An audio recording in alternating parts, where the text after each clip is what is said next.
Hi, everyone. This lecture goes with class on Thursday, the 16th of April. We're going to talk about separatrices. I'm in section 16 of the notes and section 5.2 of the textbook.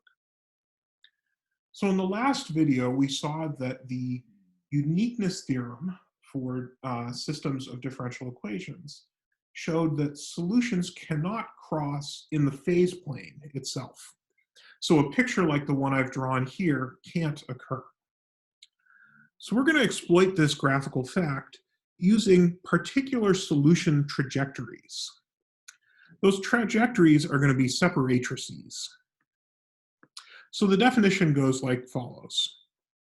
A separatrix is a solution curve in the phase plane, not in the y versus t plane, but in the phase plane, that tends towards semi-stable or node equilibrium points as t goes to either plus infinity or minus infinity.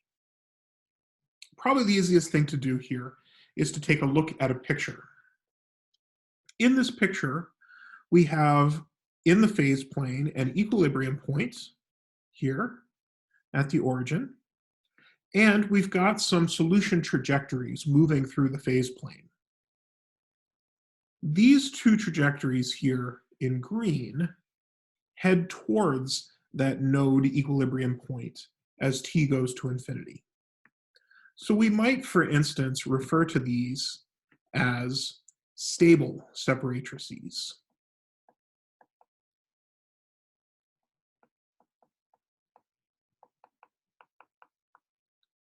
They're separatrices that are going in towards that equilibrium point, giving the stable part of its semi-stable behavior.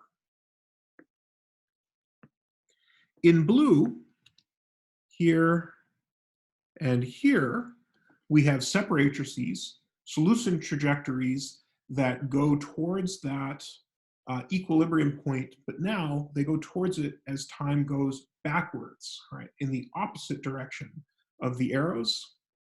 These trajectories go towards it as t goes to minus infinity. They kind of showcase the unstable part of the semi-stable behavior that this node has. And so these sort of things we might call an unstable separatrix. Okay. So for now, these are just kind of a rather strange word for solution trajectories in the phase plane. So what's the point of these things? Why do they have a name? Why do we want to think about them? Well, here's the key idea. The idea is that separatrices separate things. What they do is they divide the phase plane up into regions. And this turns out to be a convenient way to sort of chop the phase plane up. And the key insight is that because of that uniqueness theorem, because solution trajectories can't cross, a solution that starts in one of those regions has to stay in that region. That region is going to be bounded, constrained by these separatrices. And those separatrices are little walls. You can't cross those walls. So if you start between those walls, you have to stay between those walls. It seems like a simple insight, but this can actually give you some really useful qualitative information about what's going on with these nonlinear systems, even in situations where it's extremely, extremely hard to try to write down anything like an analytic solution. We'll see an example of that in the next video.